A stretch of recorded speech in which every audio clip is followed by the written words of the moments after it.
acto de asunción en el Congreso violó, déjame jugar con esta idea, el protocolo K, que era de mucho desdén de Cristina a los adversarios políticos. En aquella asunción la llevó a Gabriela Michetti, ex vicepresidenta, en su silla de ruedas, empujando en la silla. Lo saludó con un abrazo a Macri mientras Cristina lo fulminaba con la mirada. Es decir, en ese momento parecía que Alberto Fernández tenía un criterio propio, una paleta de colores propia, no para ideológicamente ir hacia otro lugar, pero que algo de resto propio iba a tener al menos por un tiempo. 1 año y 2 meses después, no puede correr a un subsecretario de Energía y está en duda la continuidad del ministro de Economía. Esto es, la reina tiene en jaque a uno de sus alfiles más importantes. Yo digo, Nico, se está definiendo en este momento como una especie de limbo.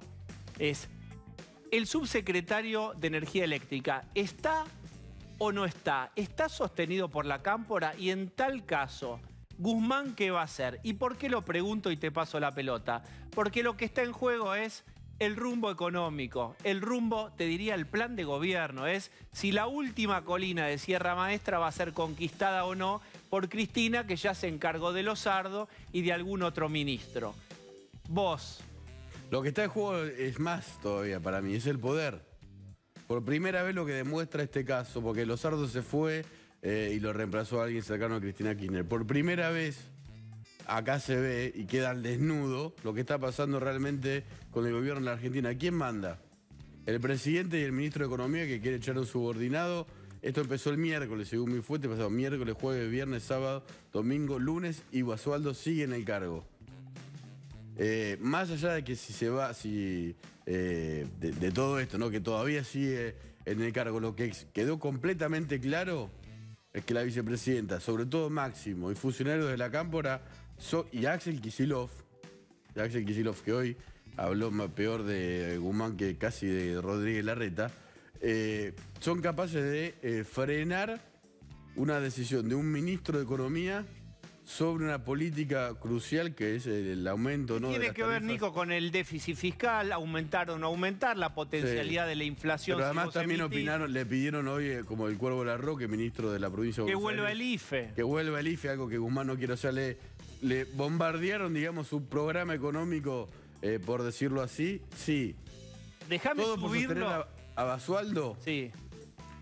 Sí. Yo creo que esta vez el presidente no va a ceder y Basualdo se va a terminar yendo, no ahora, sino en un par de días. Guzmán dijo, ¿es él o yo? Bien, y recordá que el fin de semana Kicillof dijo, es un gran funcionario. Ayer, Basualdo, hoy lo dijo, sí, hoy lo dijo. A ver, Pablo de León, ¿te subís? Se subió. Bueno, yo sumo otro elemento a lo que dice Nico, que realmente acá hay una disputa de poder. Porque además del tema de que Guzmán quiso echar a un subsecretario de la Cámpora, el otro día conocimos un nuevo DNU que tuvo más que ver con lo que quería Larreta que con lo que quería Kicillof. Kicillof está enojado con ese DNU, con lo cual hoy tenemos a Kicillof, que vos, Nico, recién lo nombrabas, molesto con ese tema de Basualdo, porque dijo hoy a la mañana en una radio, es un excelente funcionario, las tarifas no pueden aumentar más de un 9%, también enojado, y por eso vimos estas largas colas el fin de semana, porque el gobierno de la provincia de Buenos Aires quiere una medida mucho más restrictiva y no la que dictó Alberto Fernández hace 3 días. Sí, es así. Ahora, Kicillof podría haber dictado un decreto aislando a la provincia de Buenos Aires durante 14 días. No se animó. Claro. Esperaba que lo haga el presidente. Kicillof es el principal consejero económico de Cristina Kirchner. Pase lo que pase, yo creo que Basualdo se va a terminar yendo. Igualmente lo que quedó demostrado es que efectivamente el poder quizás no esté en la Casa Rosada, sino en Juncal, que es la casa de Cristina Kirchner o el Instituto Patria, porque se va Basualdo, supongamos que en unos días. Igualmente el secretario de Energía depende de la Cámpora, YPF depende de la Cámpora. El tema, a ver, no lo si van vos a me dejar apurás, gestionar tranquilo. Nico, si vos me apurás, se sabía que esto iba a pasar. Lo que no se sabía era cuánto tiempo iba a durar, cuántos rounds le iba a durar Alberto a Cristina. Un poco lo estamos viendo. Gracias, Nico. Saludos. Muy bien, bienvenidos. Levanto formalmente la persiana de metal de este programa, de este boliche. Pasen, vean, sírvanse. Voy a presentar a quienes me acompañan. Está Pablo de León. ¿Cómo estás? Tenemos aislada a Adri Amado. Beso para vos, Adri.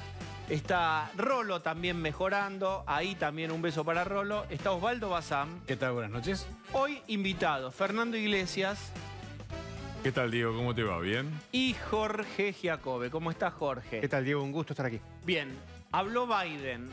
Y después de Biden, el presidente estadounidense, tuiteó Cristina identificándose muy fuertemente con la línea de Joe Biden. Miren ustedes lo que tuiteó Cristina después de ese discurso de Biden. Cuando lo tengamos vamos a ver en donde ella se siente completamente identificada y de hecho avala y va puntuando cada uno de los párrafos salientes de aquel discurso, en donde básicamente Biden dice: compre americano, demos trabajo a los americanos, American First. Esto es lo que dijo.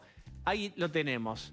¿Por qué Biden dijo todo esto? También lo explica en forma textual: la peor pandemia en un siglo, la peor crisis económica desde la Gran Depresión, peor ataque a nuestra democracia desde la Guerra Civil. ¿Qué cosa, no?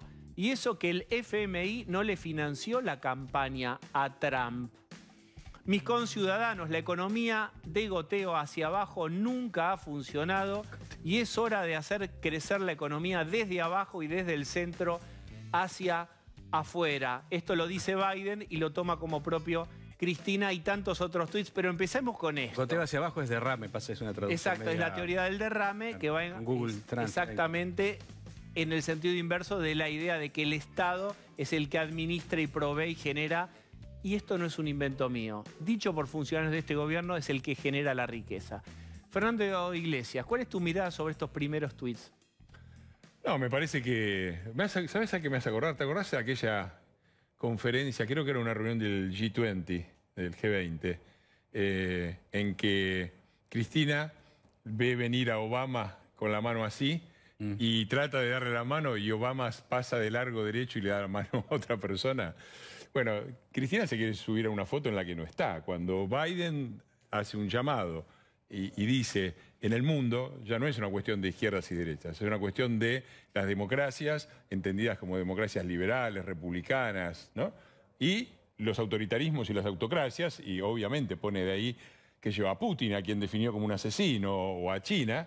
Está muy claro de qué lado está Cristina, está de ese lado. Bueno, no hay más que ver las vacunas que nos dan a los argentinos, ¿no? La China y la rusa.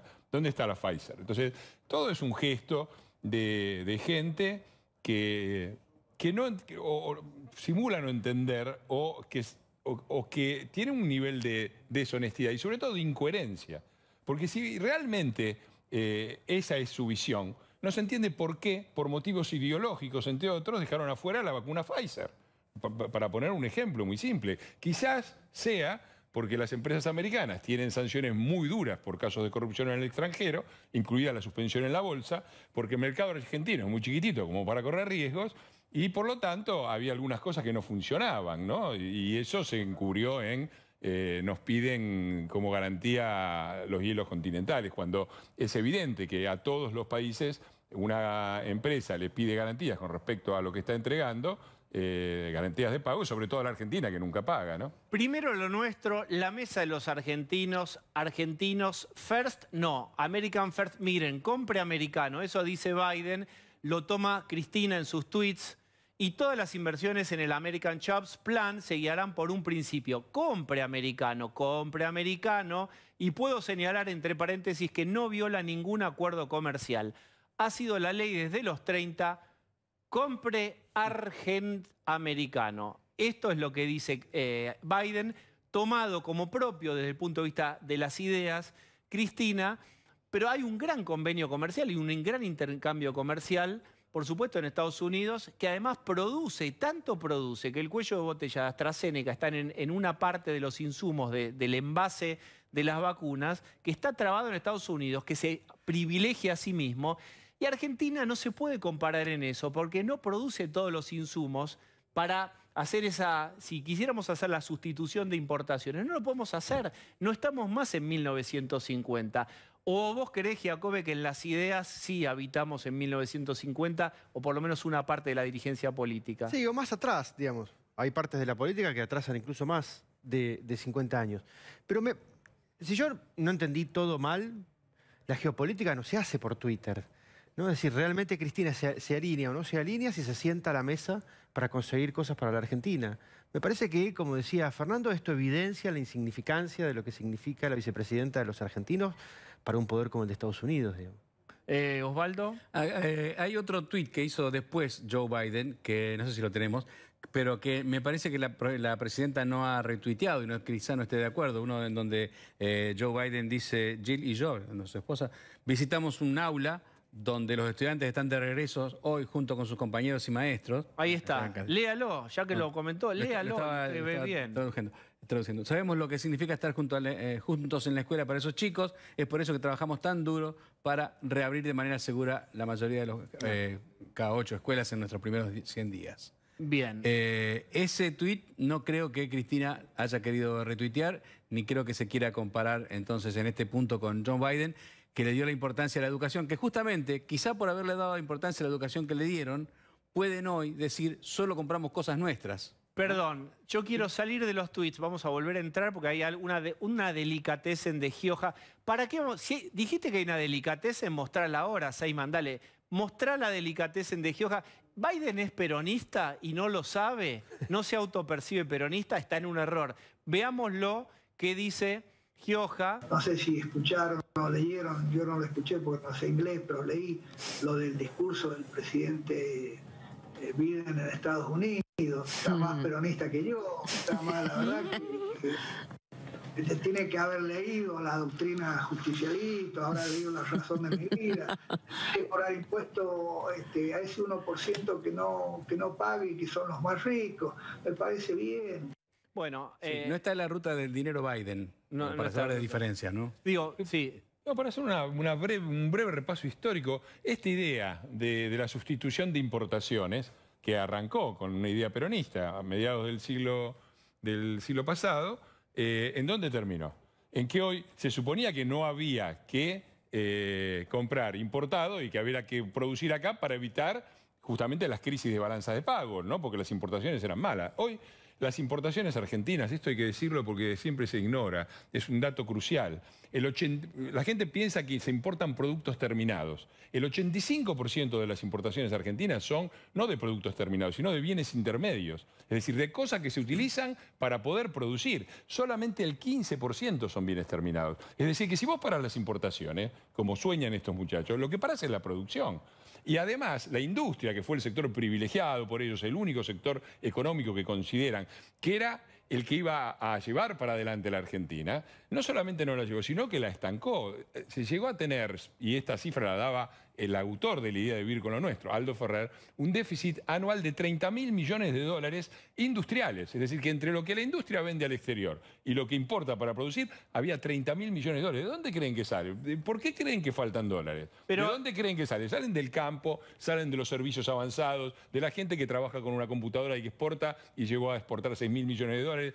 Toda la economía argentina está sometida a un concepto industrialista, que la industria es una parte de la economía, sí como no, es importante, sí como no, pero esta idea de que es la única y de que hay que protegerla y que hay que sacrificar todo a eso, es lo que nos llevó a esto, a una industria que no se desarrolló y a un país que está sometido a ella.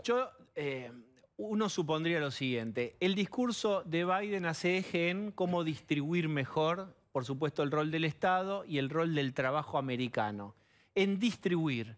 El problema con Argentina es que antes de distribuir, y Cristina no está tomando esto, y esto es lo que preocupa cuando hablamos también de Guzmán y si Basualdo y el rumbo económico, es que para distribuir primero tenés que crear riqueza. ¿De dónde va a provenir la riqueza para después distribuir? ¿De más impuestos? Ya sabemos que están al tope de las posibilidades. Digamos, lo que no está claro, y esto agrega confusión, es cómo se va a crear riqueza para después ser, si vos querés, distribuida. Pero además no está tomado en los tweets. Lo que propone Biden es, en principio, invertir en educación, invertir en infraestructura y aumentar los impuestos a aquellos que ganen más de 400.000 dólares. ¿Ok? Es un poco distinto a lo que pasa en Argentina, ¿no? Jorge. Digo, la discusión en Estados Unidos es una discusión que está en todo el planeta, digamos. Todo el planeta sabe o los países más avanzados entienden que el mundo se prepara a producir más bienes con menos trabajo. ¿ok? Y hay que resolver qué vamos a hacer con el trabajo. El trabajo, bueno, malo, justo o injusto, era un criterio de distribución de la riqueza, ¿ok? Muy bien. Pero, como bien vos decís, la Argentina nunca se mete en la idea de que lo que tenemos es cada vez menos, que cada vez somos más y que alcanza de menor manera, y que es una fantasía la idea de la distribución de la riqueza. Si el presidente de los argentinos no fuera Alberto ni Cristina y fuera Nicolás del Caño, y agarrara todo y lo distribuyera en parte, no seríamos una sociedad de clase media, es una mentira, no dan las cuentas, seríamos una sociedad pobre. Entonces, en algún momento tenemos que madurar como para ver que tenemos que salir a laburar, que tenemos que producir esto que decías vos, que tenemos que producir riqueza. Si no, va a ser siempre una discusión traumática donde va a haber alguien que resulte herido. Bien. Igual a mí me parece que nosotros no nos podemos comparar en casi nada con Estados Unidos. Lamentablemente, algunas cosas no me gustan, pero evidentemente estamos hablando de una potencia tremenda que está vacunando hasta en la playa. Digo, no nos podemos comparar en nada. Pero me llama mucho la atención que Cristina ponga el foco en determinadas cuestiones que tienen que ver con la vida económica, de los estados, con cosas que dice Biden, mientras ella y su sector político es la que está produciendo una crisis en el gobierno hoy de legitimidad del presidente, de autoridad del presidente, y poniendo en duda a un ministro de Economía que encima lo llamativo de la crisis con Guzmán es que no era una persona, vamos a decir, Lozardo es una persona que no quisieron nunca. Nunca la quisieron, les parecía que en justicia de primer día tenía que haber otra persona. Pero Guzmán es una persona que ha ido al Calafate a hablar con O a la casa, al departamento de... Juncal, Uruguay. En 2 lugares se juntaba con ella. En Juncal, Uruguay, a largas charlas con Cristina. Cristina no recibe a tanta gente para largas charlas. Mucho menos recibe mucha gente en el Calafate. Pero por eso. Y sin embargo, en medio de toda esta cuestión, podés hablar mucho de Biden, pero vos en tu patio chico lo que estás haciendo es cascoteando a tu propia fuerza gobernante. Señores y señoras, diciembre de 2020, el Estadio Único de La Plata, se trazó una hoja de ruta y quien lo llevó adelante fue Cristina. Y lo que estamos viendo es que se intenta cumplir esa hoja de ruta, y es que no puede haber pérdida del poder adquisitivo, porque si no, ¿recuerdan lo que dijo Cristina? ¿Cómo ganamos? ¿Cómo llegamos? Es más, ¿para qué nos votaron? Cristina lo recordó, hay que ganar las elecciones y para eso no podemos ajustar. Guzmán quiere hacer algún otro ajuste, quiere otro tramo de aumento de las tarifas y Cristina está diciendo que no. Y están tironeando sobre el déficit y Cristina está diciendo... Fíjense, Estados Unidos va a expandir y el otro día tomó también como referencia a Merkel en Alemania, es decir, los estados tienen que expandir y esto piensa Kicillof también. Lo que no dice es que una cosa es tener la máquina de los dólares y otra de los mal queridos pesos. O tener la a ver, principal en todo. industria de Europa, digamos, ¿no? Ser la principal industria de Europa. Claro. A todos los países que les ha ido bien, a todos, han tenido una cosa elemental que es la combinación de políticas estatales y mercado. Estado y mercado, como complementarios y como dos caballos que tiran del mismo carro. Los países que han apostado solamente al Estado, Europa del Este, no les ha ido bien. A los que han apostado a esta teoría ultraliberalista de que solo el mercado, tampoco le ha ido bien y ha provocado grandes crisis. Ahora, cuando uno ve un poquitito, quizás debe remontarse a donde empezó el New Deal americano, ya que arranca con Roosevelt y arranca con un gran plan de infraestructura. Quizás no se acuerda porque ellos a la infraestructura no hicieron nada y quizás otro gobierno apostó a la infraestructura que es base para el desarrollo. Pero déjame citarte esta estadística que hoy la publican hoy, está tomada de datos del Banco Mundial, los últimos 40 años de cómo evolucionó el PBI per cápita en Latinoamérica. Los 3 primeros países. Chile aumentó el PBI per cápita 161%, Colombia 94,9%, Uruguay 91,8%. Los 3 primeros. Los 3 últimos, Venezuela menos 75,8%, Argentina más 7,5%, Brasil 24%. Los 3 últimos, los 3 primeros, repito, Chile, Colombia, Uruguay. Los 3 últimos, Venezuela, Argentina y Brasil. Si no entendemos la importancia de la producción y la importancia de apostar a la producción y de apostar a cosas que no se solucionan en un año, se solucionan en el mediano y en el largo plazo, este país no tiene destino, porque estamos siempre condenados a repetir esta situación en la que está en el gobierno, que es o aplica un ajuste doloroso sobre gente que ya la está pasando mal, o lo posterga, mete de nuevo compresas, olla a presión y después tenemos un Rodrigazo, un 2001, Claro, pero a esta altura, Fernando, hiper. el ajuste que se implementa es sobre los que menos tienen, sobre los que tienen un poco y sobre los que más tienen. Y en definitiva hay una desconformidad de todos. Y este es un país que está desahuciado porque ya estamos en un tren donde nadie gana. Donde no es que se le saca a uno para que gane el otro, sino que hace mucho tiempo que nadie gana. Pero sin embargo, hay una construcción discursiva que es esto, digamos. En los tweets, vos lo que ves es, fíjense, Biden es el presidente de una de las 2, 3 potencias más importantes, sino la más importante, está diciendo lo que la doctrina justicialista y lo que nosotros vinimos diciendo. Al grado de locura ese. Bueno, digamos, lo que es muy fuerte eso escuchar, que entiendo que es para consumo interno de su propia base. El tema es, digamos, vamos muy poco de gobierno. ¿Y cómo se va a expandir y con estos números que tenemos? Digamos, ¿vos escuchás algo diferente a qué va a pasar después de ganar o no las elecciones el gobierno? Bueno, hay un elemento que dice Guzmán para adentro, para los suyos, que lo podemos tomarlo o no, pero dice, Guzmán quiere que se aumente más porque quiere destinar parte de estos subsidios a otras cosas. Por ejemplo, en el equipo de Guzmán te dice, nosotros queremos ir con el tema de obras públicas, que no parece que genera toda esta cuestión de infraestructura que él recién mencionaba, genera trabajo y nos parece que es un pilar en el cual este gobierno debería apuntar y no gastar tanta plata en el tema de los subsidios. Bueno, acá hay una diferencia, el kirchnerismo ya le marcó la cancha. Hoy Kicillof a la mañana dijo, no pueden aumentar más las tarifas de un 9%, no puede haber aumento de 2 dígitos. Entonces, acá hay una cuestión de qué va a pasar, no con Guzmán solamente como que sí o no siga, sino qué va a pasar con el manejo de la economía. Por eso yo dije al principio, mientras hablábamos con Nico, vos estabas ahí, que lo que se juega es como el último alfil en el tablero de ajedrez, en donde Alberto Fernández juega esta pieza tan importante. Pero hay una razón económica, me pregunto yo, o hay una razón electoral. O no quieren una mala noticia para el electorado en este año. Pero nunca dio prácticamente malas noticias. Acordate que cuando iban a aumentar las tarifas, vino lo de 11, dicho por el mismo kirchnerismo, y ellos decían, teníamos un plan de actualización de las tarifas, de los boletos de tren, después vino lo que pasó en 11, como ya sabemos, y preferimos no tocar nada ahí porque estaba todo hipersensible. Siempre tuvo una dificultad el kirchnerismo para, digamos, gobernó muy bien en la expansión. Después cuando había que ir ajustando y acomodando la macro, tuvo serios problemas. Acordate en el 2011, cuando ganan con el 54%, lo primero que dicen es sintonía fina. O sea, sabían, eso no duró. Sabían perfectamente que así como estaba no duraba y que se iba a una crisis. ¿Y qué hicieron? Duró 2 semanas y después salieron con Cristina desde Rosario, Monumento a la Bandera, diciendo vamos por todo. Y ese vamos por todo fue Kicillof. Ese fue el vamos por todo. Y esos fueron 4 años. Desde ese 2011 y desde esa decisión, desde ese 2011, desde ese momento, la economía argentina está parada. No creció nada, cero. Crecimiento cero. Llevamos una década clavados ahí en el vamos por todo en vez de hacer la sintonía fina. Y en la relación con la opinión pública no gestiona ni el buen momento ni el mal momento. ¿Por qué? ¿A qué te referís? Porque terminan perdiendo elecciones.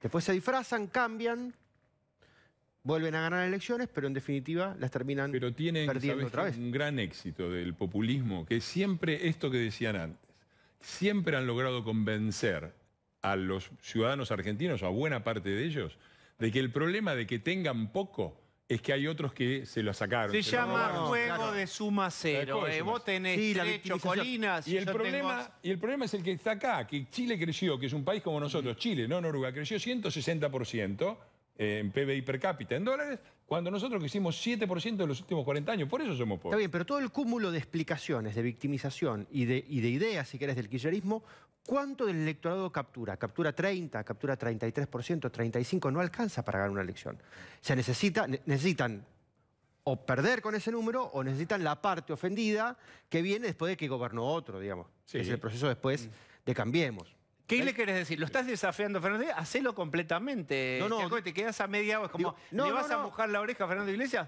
Dale, mojala, dale. Peleé un poco. Digo, el kirchnerismo tiene 35%. Eso no te gana una elección. Eso te deja en la puertita de ganar una elección. Ni una legislativa, ni una ejecutiva. Necesitas también del fracaso de otro signo político que refuerce esos sesgos de los que vos hablabas para poder conseguir la parte del electorado que está en el medio y que es swinger, digamos, que siempre está cambiando. Sí y no. Sí, no, porque ese fracaso se mide en términos de la microeconomía, de la economía del bolsillo. Desde el punto de vista macroeconómico, nosotros recibimos un país desastroso que iba derecho a una explosión y entregamos un país que tenía equilibrio en casi todos los niveles. Pero además, si uno lo analiza políticamente, y es como cree, y históricamente, desde el 89 hasta ahora, han pasado, déjame hacer la cuenta, son 32 años. El peronismo ha gobernado 26. Y cuando ha gobernado 26, ha gobernado porque tenía el Ejecutivo y casi siempre... Espera, déjame terminar. Sí. Terminando las dos cámaras y manejando las dos cámaras. Y agarró la ola positiva después de la caída del muro de Berlín, la agarró Menem, y la ola positiva del boom de la soja, que la agarró Kirchner, que fue el único momento que no fue bien. Porque después que se pasó eso, se cayó. Cuando entregó...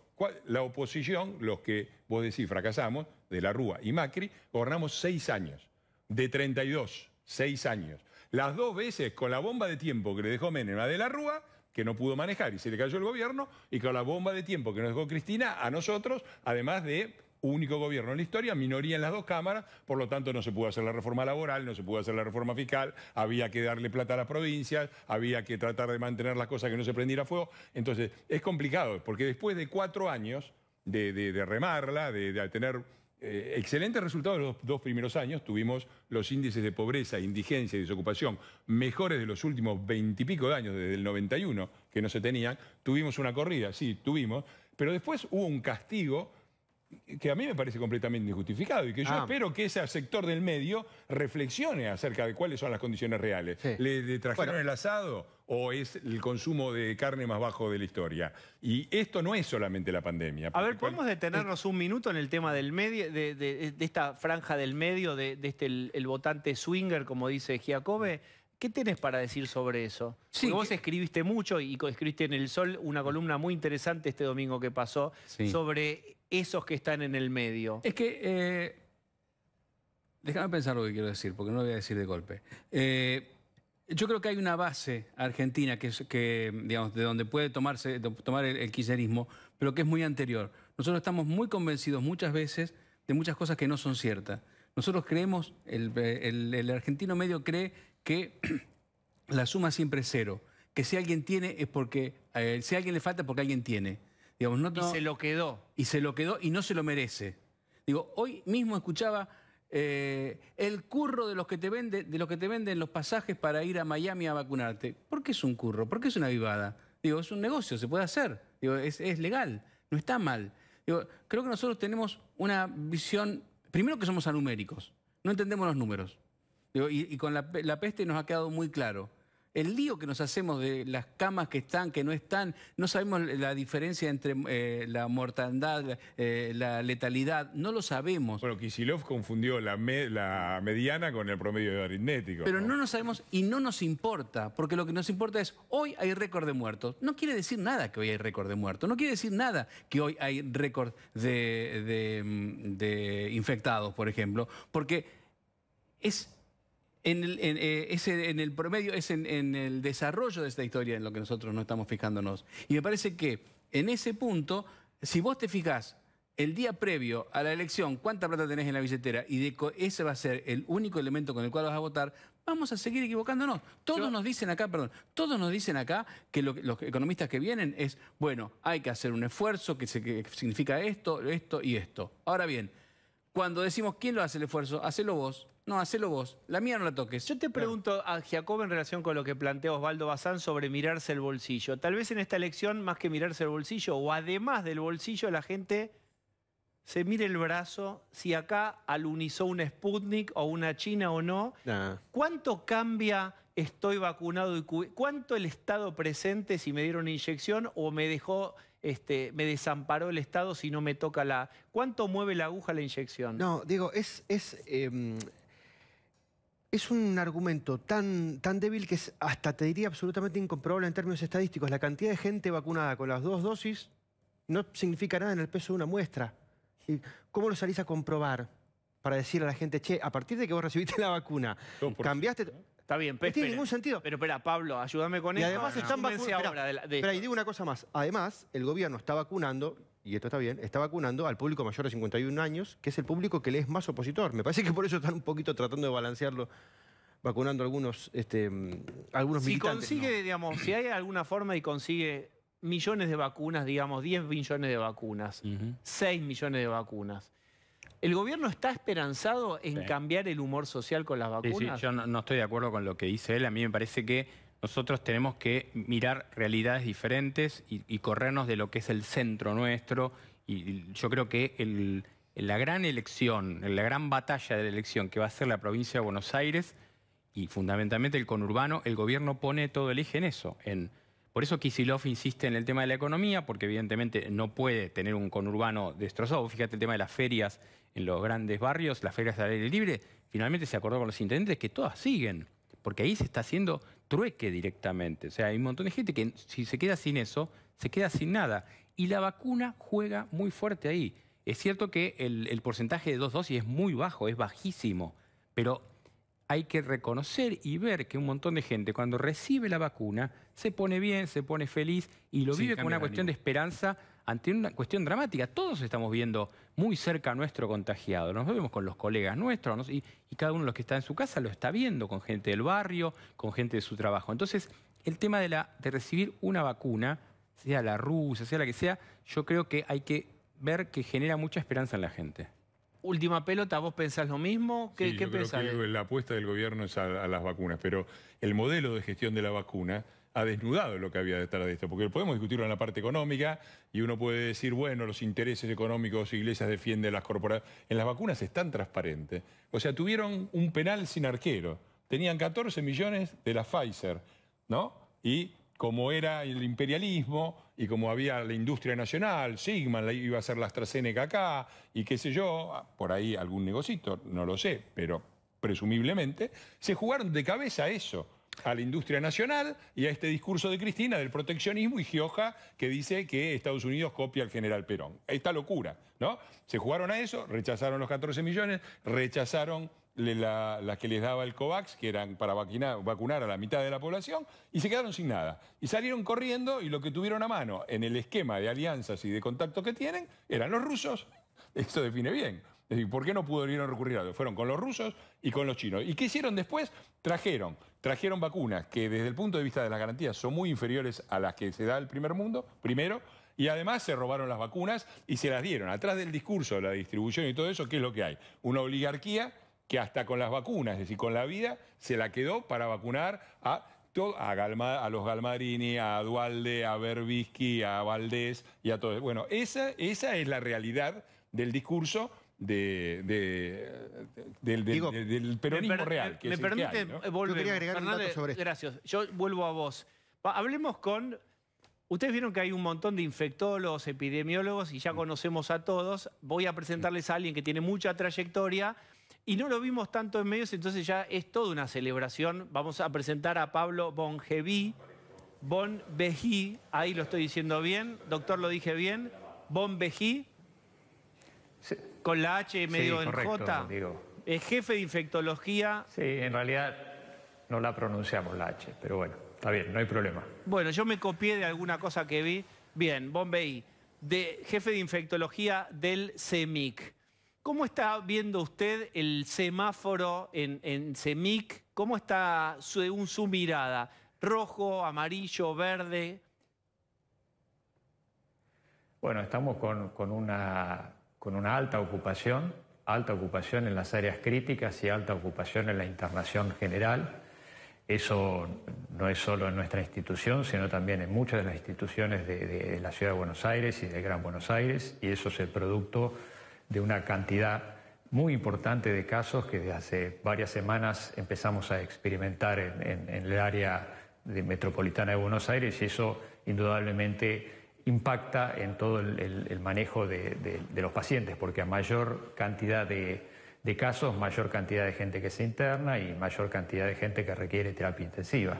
Hablando de eso, yo leí en una entrevista que le hicieron que usted habla de que se podría mejorar lo que se hace con un paciente en la preterapia, es decir, lo que vemos es que los pacientes muy rápido pasan a terapia intensiva y necesitan entonces ya de la tecnología que escasea, etcétera, lo que ya sabemos. ¿Qué se podría hacer en el antes de la terapia intensiva que usted señalaba? En la preterapia. No, lo que pasaba el año pasado es que nosotros internamos a muchos pacientes, por ahí sin los criterios de gravedad que hoy tenemos, los internamos porque había muchas cosas que desconocíamos de la enfermedad. Hoy hay mucha gente con COVID que se maneja en domicilio. Por eso los que se internan hoy en día, en general, son aquellos pacientes que o tienen persistencia de la fiebre y uno sospecha de una neumonía bacteriana agregada, o tienen déficit de oxígeno y hay que brindarles oxígeno. Entonces, optimizar todo el manejo, primero aquella persona que requiere internación, que se interne, aquel que requiere internación, que esté adecuado el manejo de oxígeno, el manejo de uso de corticoides. No tenemos, lamentablemente, drogas antivirales para usar. Hay una pequeña situación de uso de plasma, que se acuerdan que el año pasado lo usamos más generalizadamente, después a partir de las evidencias científicas se fue reduciendo y enfocando a ciertas situaciones muy puntuales. Es decir, que no tenemos muchas herramientas de manejo,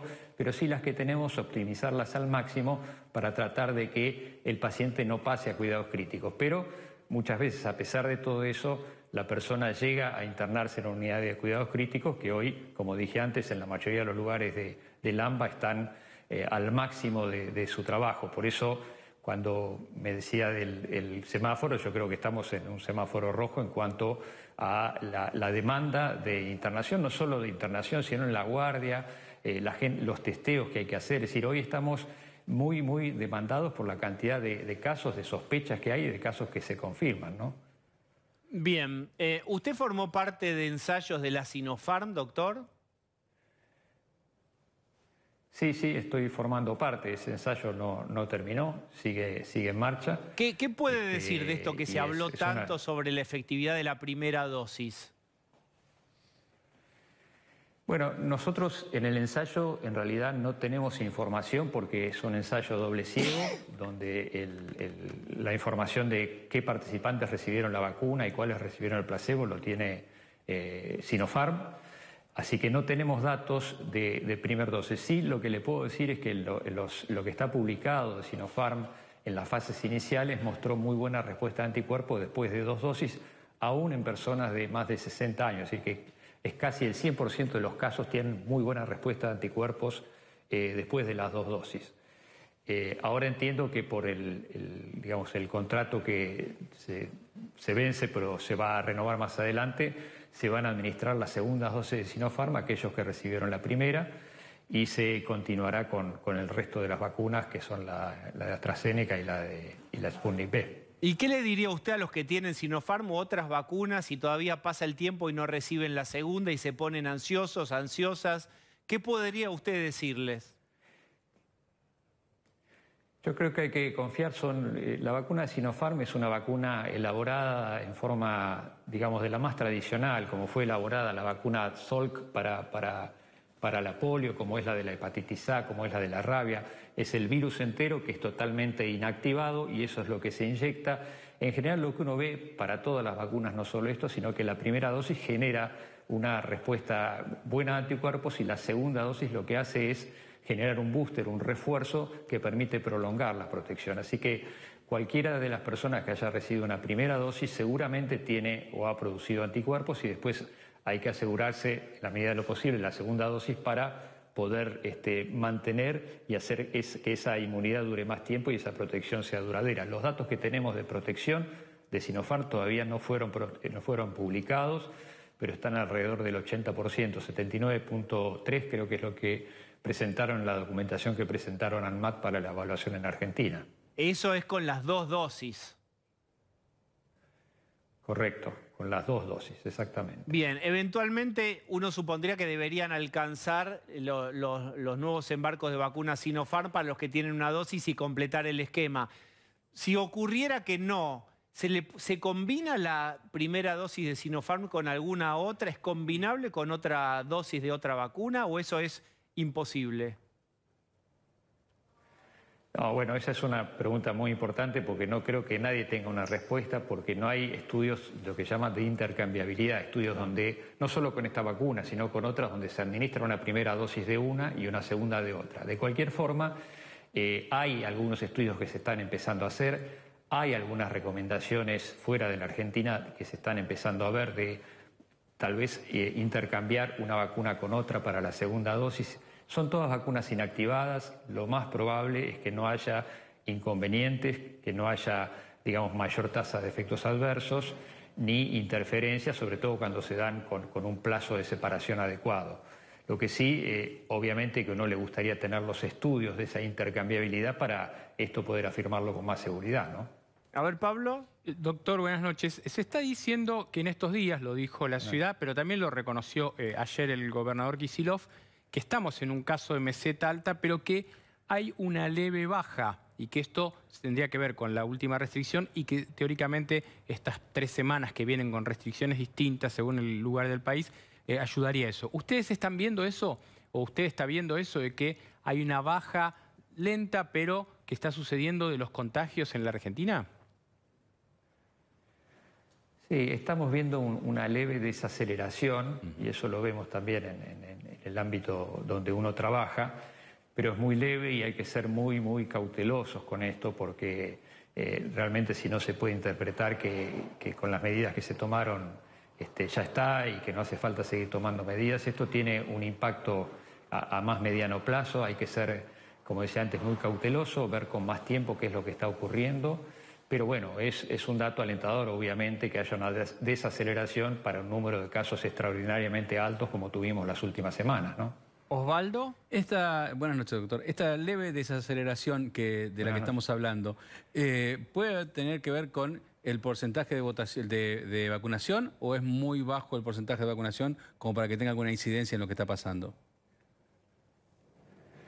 Yo no creo, Osvaldo, que sea por la vacunación, porque en realidad la vacunación, el objetivo hoy de la vacunación es tratar de disminuir las hospitalizaciones y sobre todo la mortalidad en las personas de más edad y en las personas de menos edad que tienen factores de riesgo. Para que uno pueda ver un impacto con vacunación en cuanto al número de casos, debería vacunar a un amplio porcentaje de la población y eso por ahora no es posible. Sí, lo que se está empezando a ver, y hay datos en nuestro país, es que aquellas personas que han sido vacunadas tienen mucha menor incidencia de enfermedad que aquellas que no han sido vacunadas. Y eso sí se está empezando a ver, pero esto se ve en todos los países. La semana pasada estuvimos en una reunión con gente de Chile que nos comentaba esto, que siguen viendo casos, pero empiezan a ver algunos marcadores de impacto de la vacunación, que eso es muy importante. Pero por ahora no va a influir en la transmisión. Por eso es muy importante mantener todas las medidas de distanciamiento. Es una carrera entre la vacuna y los casos. Entonces, en la medida que nosotros vayamos vacunando, vamos a ir disminuyendo las formas graves de la enfermedad, pero vamos a seguir teniendo casos si bajamos la guardia en cuanto a la medida de distanciamiento social, ¿no? Bien, muchas gracias, doctor. Al contrario, gracias a ustedes. Buenas noches. Bueno, bien que vamos aprendiendo. ¡Upa! Dejo sonar otra vez para hacerme el importante nomás. ¡Aló! Hola. Hoy sí que se nota mucho. ¿Por qué? Se nota mucho que están operando para que suban las tarifas. En todo caso es Guzmán. En todo caso es Alberto Fernández. Admitan que ustedes son guzmanistas. Guzmanista no había nacido la unidad básica, pero... Lo defienden tanto que Stiglitz ya se empezó a poner celoso de Pablo de León. A mí no me engañan. El pollo de Stiglitz, es verdad. Al espiedo está el pollo de Stiglitz. Pero sepan que yo ya le dije a Federico Basualdo que es un cuadrazo, que resista, que yo lo voy a nombrar ministro en la provincia si Alberto lo echa. Mirá qué fácil hago. Está bien, pero ¿qué quiere decir? ¿Que hay alguna posibilidad de que Alberto tenga la potestad de echarlo? Y por ahí lo llama Mañeto, viste cómo es Alberto, y es así de tibio y dice, bueno, lo tengo que echar. Si lo echa Alberto, yo lo nombro en la provincia y además le voy a aumentar el sueldo y encima lo voy a vacunar con las 2 dosis. Tomá, Carlos. Está muy bien. Chiva Calenchu. Ahora, gobernador, ¿usted puede explicar qué quiso hacer el sábado a la mañana? Que hizo ese embudo, 3 horas, 2 horas, 4 horas, gente arriba del auto, no avisaron nada. Lo que hice es una demostración de autoridad para toda la gente de Cava que quiere venir a contagiar a la provincia de Buenos Aires. Porque se la pasan hablando del modelo de Larreta, pero bien que los fines de semana se quieren venir a Pilar, a Tigre. Bueno, eso se terminó. ¿Pero qué? ¿Va a haber más de estos embudos? Por supuesto, a los miembros de la Corte Suprema, que leí por ahí que mañana quieren hacerse los loquitos también, les quiero decir una cosa. Mucho cuidado con cómo fallan, porque yo sé que muchos de ustedes tienen casa en provincia de Buenos Aires. le gusta ir al country los fines de semana, piénselo bien, no sea cosa que el sábado que viene tengan que fumarse 3 horitas en la Panamericana. ¿Te gusta esperar bajo el rayo del sol, Rosenkrantz? Bueno, entonces tratá de que no se note mucho, ¿eh? Bueno, y además, una de las frases del gobernador fue que no es un momento para andar pidiendo autonomías, ¿eh? El mensaje para la Corte fue, tengo un regalito, escuche esta voz a ver si le resulta conocido. A ver, esa voz. A ver. ¿Cómo le va, gobernador? ¿Cómo anda? ¿Quién es King Kong? Me faltaba esto. Después de que Artemio me mandó a volver al voleibol, me faltaba esto. Gobernador, yo vivo cerca de Parque Chas. Me dicen los vecinos de su barrio si les puede dar un pasaporte para entrar a la provincia. Eso al personaje real no se lo decís, ¿eh? Sí, Ahora aprovechás. Está viendo. Ahora aprovechás y haces como un juego. Está bien, está bien, está bien. Yo te digo, soy de Parque Chas, pero no doy vueltas. Está muy bien, una muy buena salida de Parque Chas y de la rotonda de... Muy bueno. Gracias, gobernador. Un abrazo grande y bueno, invítenlo a Julio Bárbaro, que también se quedó en Capital, pobrecito. Bueno, está muy bien. Bueno, gracias, gobernador. ¿Se queda un bonus track Fernando Iglesias? Sí, claro que sí. Y se queda Giacobbe y ustedes no tienen más remedio porque cobran por estar. Así que tanda y seguimos, dale. Muy bien. Y muy...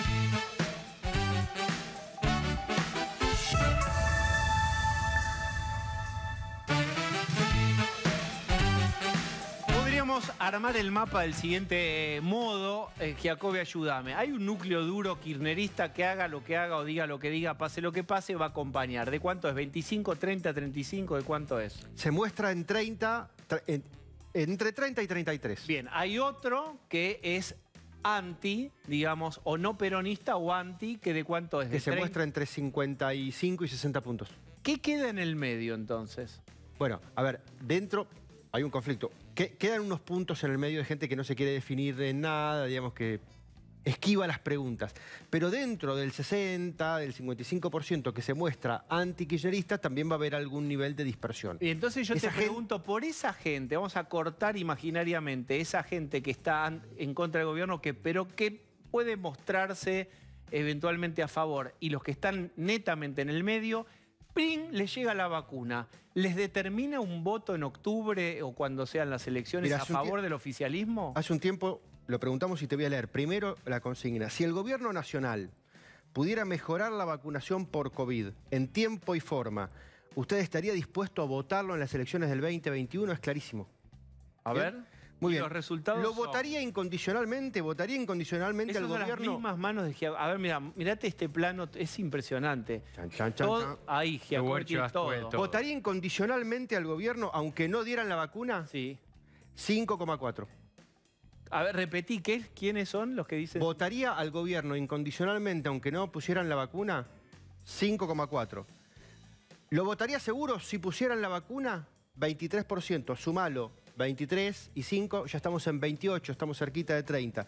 Quizá podría votarlo, 14,6, casi 15%, ahí tenés una porción gris. Y no lo votaría nunca, aunque le pusieran la vacuna, 57%. Soy Alberto Fernández, role-playing. ¿Le doy vuelta al partido, es decir, el voto a alguien que no me iba a votar si le aplico la vacuna? No, por razones de la vacuna no.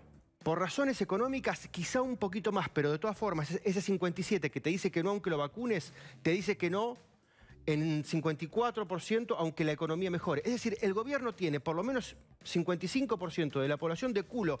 Pase lo que pase, no lo van a votar. Pueden pescar en el resto.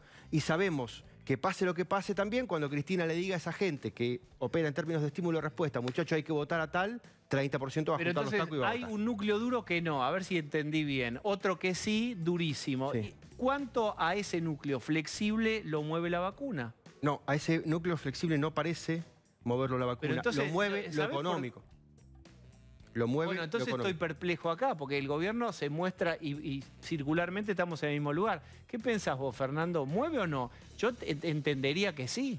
Yo creo que la vacuna va a mover. Y además hay una cosa básica, la vacuna va a llegar, porque empieza a sobrar en todo el mundo. En Estados Unidos ya sobran vacunas, te vacunan en la playa porque les sobra. Es decir, ahí hay una producción que ya excedió una curva que estaba, una situación que está controlada en los países que hicieron las cosas bien y sobran vacunas. Así que yo creo que son unos incompetentes y unos inútiles, porque estamos acá con los muertos que tenemos, porque lo son. Pero sería muy raro que no llegaran. Y creo que eso va a alterar eso. Yo también confío en que la gente tenga un poco de memoria. Porque si después nos van a correr, nos van a decir, pero ustedes siempre fracasaron. Bueno, vamos a suponer que nosotros vamos a gobierno en el 2023. Hay que empezar ahora. Hay que empezar a juntar mayoría en diputados y en senadores para poder gobernar ahora. Yo espero que la gente tenga un poquitito de memoria de lo que pasó y un poco de visión de futuro y no hagamos las cosas de 2 meses. El gobierno le va a pedir al Congreso y a la oposición que voten esto que podría ser una suerte como de superpoderes, ¿es, Pablo? Sí, exactamente, pero igualmente no está definido eso. Hay una incertidumbre respecto de dos cosas. ¿Qué va a pasar si el presidente preparó esto o no? ¿O solo una idea que le acercaron? Y después, ¿qué va a pasar con las PASO? Porque dijeron que iban a correr un mes, que iban a correr el conjunto del cambio, y hasta ahora no pasó nada. ¿Qué van a hacer si el presidente presentara, si se confirmara lo que dice Pablo y presenta para que haya aval del Congreso para tomar medidas extraordinarias? Mirá, yo creo esto, que en una situación como la que estamos, con la crisis en la que estamos, que es económica y sanitaria, lo único que hay que tratar hoy en el Congreso es temas económicos, temas sanitarios, eventualmente algún tema como puede ser biocombustibles porque se vence una ley y basta. La agenda de este gobierno, cuyo centro es la impunidad de Cristina y que pasa por 2 lados, reformar la justicia, echarlo a Casal, meter una reforma judicial que les permita... y la reforma del sistema legislativo, suspender las PASO, atrasarlas, lo que sea, para conservar el poder, esos dos no los queremos ni ver. Vamos a hacer todo lo posible para no tratarlos, porque me parece que es lo que nos está pidiendo, es lo que corresponde y es lo que nos está pidiendo la sociedad. Bien, Fernando, gracias. Jorge, gracias. Hacemos entonces la última tanda.